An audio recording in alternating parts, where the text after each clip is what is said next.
The Kybalion. Mental gender. Students of psychology who have followed the modern trend of thought along the lines of mental phenomena are struck by the persistence of the dual mind idea, which has manifested itself so strongly during the past 10 or 15 years, and which has given rise to a number of plausible theories regarding the nature and constitution of these two minds. The late Thompson J. Hudson attained great popularity in 1893 by advancing his well-known theory of the objective and subjective minds, which he held existed in every individual. Other writers have attracted almost equal attention by the theories regarding the conscious and subconscious minds, the voluntary and involuntary minds, the active and passive minds, etc., etc. The theories of the various writers differ from each other, but there remains the underlying principle of the duality of mind. The student of Hermetic philosophy is tempted to smile when he reads and hears of these many new theories regarding the duality of mind, each school adhering tenaciously to its own pet theories and each claiming to have discovered the truth. The student turns back the pages of occult history, and away back in the dim beginnings of occult teachings he finds references to the ancient Hermetic doctrine of the principle of gender on the mental plane, the manifestation of mental gender. And examining further, he finds that the ancient philosophy took cognizance of the phenomenon of the dual mind and accounted for it by the theory of mental gender. This idea of mental gender may be explained in a few words to students who are familiar with the modern theories just alluded to. The masculine principle of mind corresponds to the so-called objective mind, the conscious mind, the voluntary mind, the active mind, etc. And the feminine principle of mind corresponds to the so-called subjective mind, subconscious mind, involuntary mind, passive mind, etc. Of course, the Hermetic teachings do not agree with the many modern theories regarding the nature of the two phases of mind, nor does it admit to many of the facts claimed for the two respective aspects, some of the said theories and claims being very far-fetched and incapable of standing the test of experiment and demonstration. We point to the phases of agreement merely for the purpose of helping the student to assimilate his previously acquired knowledge with the teachings of the Hermetic philosophy. Students of Hudson will notice the statement at the beginning of the chapter of the Law of Psychic Phenomenon that the mystic jargon of the Hermetic philosophers discloses the same general idea, that is, the duality of mind. If Dr. Hudson had taken the time and trouble to decipher a little of the mystic jargon of the Hermetic philosophy, he might have received much light upon the subject of the dual mind, but then perhaps his most interesting work might not have been written. Let us now consider the Hermetic teachings regarding mental gender. The Hermetic teachers impart their instruction regarding this subject by bidding their students examine the report of their consciousness regarding their self. The students are bidden to turn their attention inward upon the self-dwelling within each. Each student is led to see that his consciousness gives him first a report of the existence of his self. The report is, I am. This at first seems to be the final words from the consciousness, but a little further examination discloses the fact that this I am may be separated or split into two distinct parts or aspects, which while working in unison and conjunction, yet nevertheless may be separated in consciousness. While at first there seems to be only an I existing, a more careful and closer examination reveals the fact that there exists an I and a me. These mental twins differ in their characteristics and nature, and an examination of their nature and phenomena arising from the same will throw much light upon the many problems of mental influence. Let us begin with a consideration of the me, which is usually mistaken for the I by the student, until he presses the inquiry a little further back into the recesses of consciousness. A man thinks of his self, in the aspect of me, as being composed of certain feelings, tastes, likes, dislikes, habits, peculiar ties, characteristics, etc., all of which go to make up his personality, or the self, known to himself and others. He knows that these emotions and feelings change, are born and die away, are subject to the principle of rhythm and the principle of polarity, which take him from one extreme of feeling to another. He also thinks of the me as being certain knowledge gathered together in his mind and thus forming a part of himself. This is the me of a man. But we have proceeded too hastily. The me of many men may be said to consist largely of their consciousness of the body and their physical appetites, etc. Their consciousness being largely bound up with their bodily nature, they practically live there. Some men even go so far as to regard their personal apparel as a part of their me, and actually seem to consider it a part of themselves. A writer has humorously said that men consist of three parts: soul, body, and clothes. The clothes-conscious people would lose their personality if divested of their clothing by savages upon an occasion of a shipwreck. But even many who are not so closely bound up with the idea of personal raiment stick closely to the consciousness of their bodies being their me. They cannot conceive of a self independent of the body. Their mind seems to them to be practically a something belonging to their body, which in many cases it is indeed. But as man rises in the scale of consciousness, he is able to disentangle his me from the idea of his body, and is able to think of his body as belonging to the mental part of him. But even then he is very apt to identify the me entirely with the mental states, feelings, etc., which he feels to exist within him. He is very apt to consider these internal states as identical with himself, instead of their being simply things produced by some part of his mentality and existing within him, of him and in him, but still not himself. He sees that he may change these internal states of feelings by an effort of the will, and that he may produce a feeling or state of an exactly opposite nature in the same way, and yet the same me exists. And so after a while, he is able to set aside these various mental states, emotions, feelings, habits, qualities, characteristics, and other personal mental belongings. He is able to set them aside in the not-me collection of curiosities and encumbrances, as well as valuable possessions. This requires much mental concentration and power of mental analysis on the part of the student. But still the task is possible for the advanced student, and even those not so far advanced are able to see in the imagination how the process may be performed. After this laying aside process has been performed, the student will find himself in conscious possession of a self, which may be considered in its I and me dual aspects. The me will be felt to be a something mental in which thoughts, ideas, emotions, feelings, and other mental states may be produced. It may be considered as the mental womb, as the ancients styled it, capable of generating mental offspring. Its reports to the consciousness as a me with latent powers of creation and generation of mental progeny of all sorts and kinds. Its powers of creative energy are felt to be enormous, but still it seems to be conscious that it must receive some form of energy from its I companion, or else from some other I, ere it is able to bring into being its mental creations.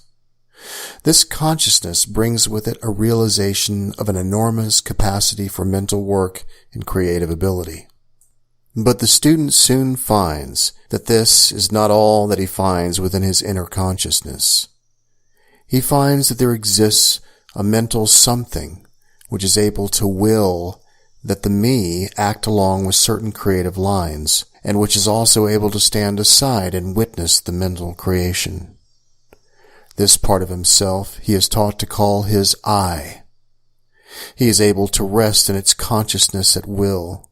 He finds there not a consciousness of an ability to generate and actively create in the sense of the gradual process attendant upon mental operations, but rather a sense and consciousness of an ability to project an energy from the I to the me, a process of willing that the mental creation begin and proceed.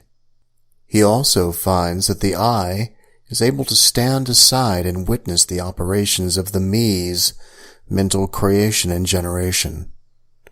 There is this dual aspect in the mind of every person. The I represents the masculine principle of gender. The me represents the female principle. The I represents the aspect of being, the me the aspect of becoming. You will notice that the principle of correspondence operates on this plane, just as it does upon the great plane upon which the creation of universes is performed. The two are similar in kind, although vastly different in degree. As above, so below, as below, so above. These aspects of mind, the masculine and feminine principles, the I and the me, considered in connection with the well-known mental and psychic phenomena, give the master key to these dimly known regions of mental operation and manifestation. The principle of mental gender gives the truth underlying the whole field of the phenomena of mental influence, etc. The tendency of the feminine principle is always in the direction of receiving impressions, while the tendency of the masculine principle is always in the direction of giving out or expressing. The feminine principle has a much more varied field of operation than has the masculine principle. The feminine principle conducts the work of generating new thoughts, concepts, ideas, including the work of the imagination. The masculine principle contents itself with the work of the will in its varied phases, and yet without the active aid of the will of the masculine principle, the feminine principle is apt to rest content with generating mental images which are the result of impressions received from outside, instead of producing original mental creations.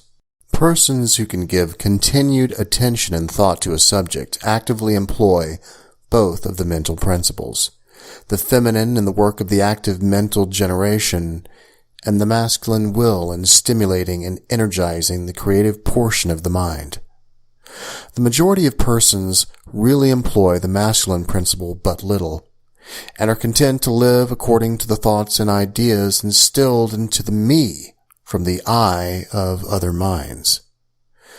But it is not our purpose to dwell upon this phase of the subject, which may be studied from any good textbook upon psychology, with the key that we have given to you regarding mental gender. The student of psychic phenomena is aware of the wonderful phenomena classified under the head of telepathy, thought transference, mental influence, suggestion, hypnotism, etc. Many have sought for an explanation of these varied phases of phenomena under the theories of the various dual mind teachers, and in a measure they are right, for there is clearly a manifestation of two distinct phases of mental activity. But if such students will consider these dual minds in the light of the Hermetic teachings regarding vibrations and mental gender, they will see that the long sought-for key is at hand. In the phenomena of telepathy, it is seen how the vibratory energy of the masculine principle is projected towards the feminine principle of another person, and the latter takes seed thought and allows it to develop into maturity. In the same way, suggestion and hypnotism operates. The masculine principle of the person giving the suggestions directs a stream of vibratory energy or willpower toward the feminine principle of the other person, and the latter, accepting it, makes it its own and acts and thinks accordingly. An idea thus lodged in the mind of another person grows and develops, and in time is regarded as the rightful mental offspring of the individual, whereas it is in reality like the cuckoo egg placed in the sparrow's nest, where it destroys the rightful offspring and makes itself at home. The normal method is for the masculine and feminine principles in a person's mind to coordinate and act harmoniously in conjunction with each other. But unfortunately, the masculine principle in the average person is too lazy to act. The display of willpower is too slight, and the consequence is that such persons are ruled almost entirely by the minds and wills of other persons, whom they allow to do their thinking and willing for them. How few original thoughts or original actions are performed by the average person? Are not the majority of persons mere shadows and echoes of others having stronger wills or minds than themselves?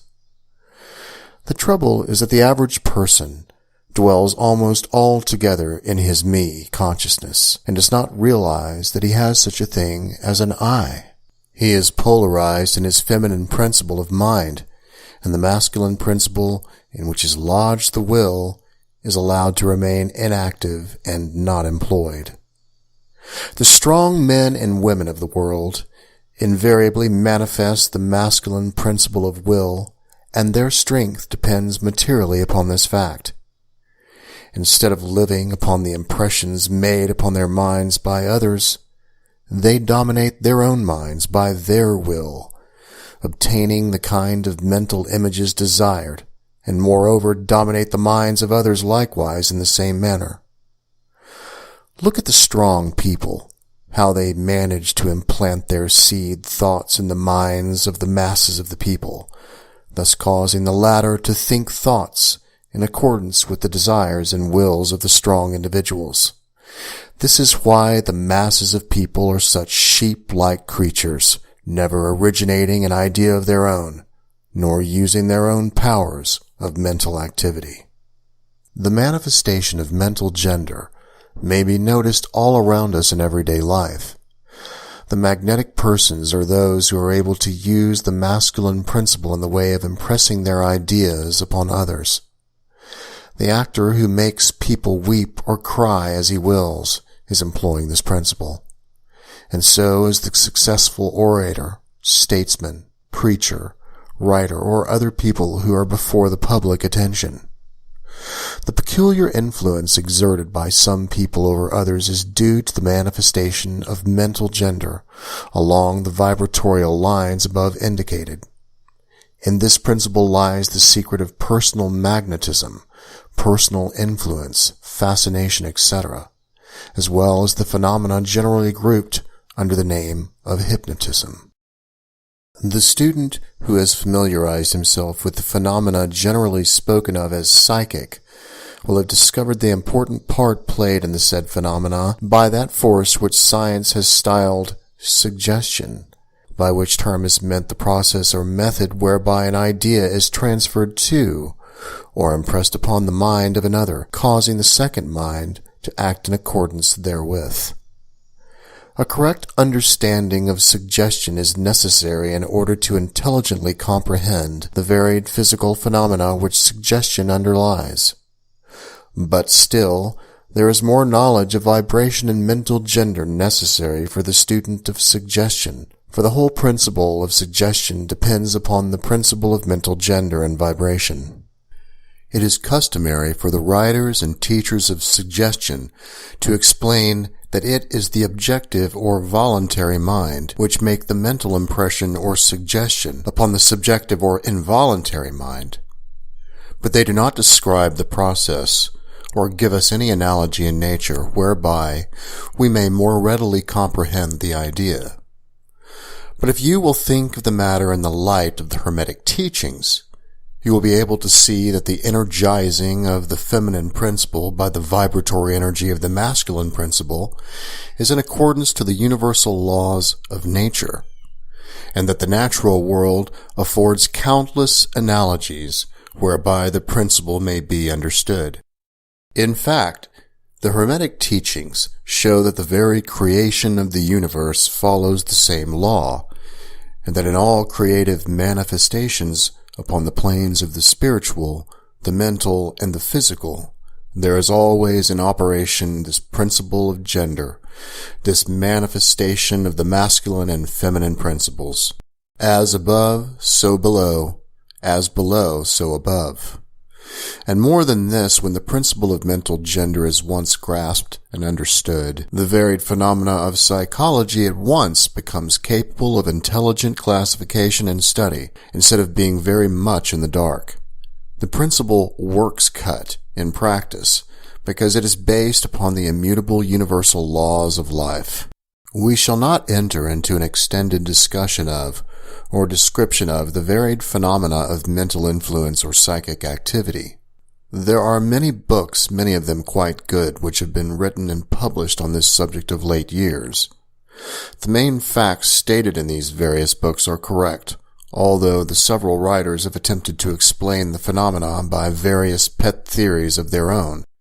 The student may acquaint himself with these matters, and by using the theory of mental gender, he will be able to bring about the order of chaos of conflicting theory and teachings, and may, moreover, readily make himself a master of the subject if he be so inclined.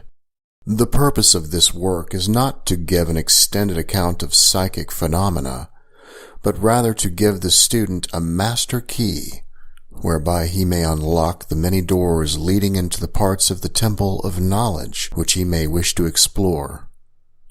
We feel that in this consideration of the teachings of the Kybalion, one may find an explanation which will serve to clear away many perplexing difficulties, a key that will unlock many doors. What is the use of going into detail regarding all of the many features of psychic phenomena in mental science, provided we place in the hands of the students the means whereby he may acquaint himself fully regarding the phase of the subject which may interest him? With the aid of the Kybalion, one may go through any occult library anew, the light from old Egypt illuminating many dark pages and obscure subjects. That is the purpose of this book. We do not come expounding a new philosophy, but rather furnishing the outlines of a great world-old teaching which will make clear the teachings of others, which will serve as a great reconciler of different theories and opposing doctrines.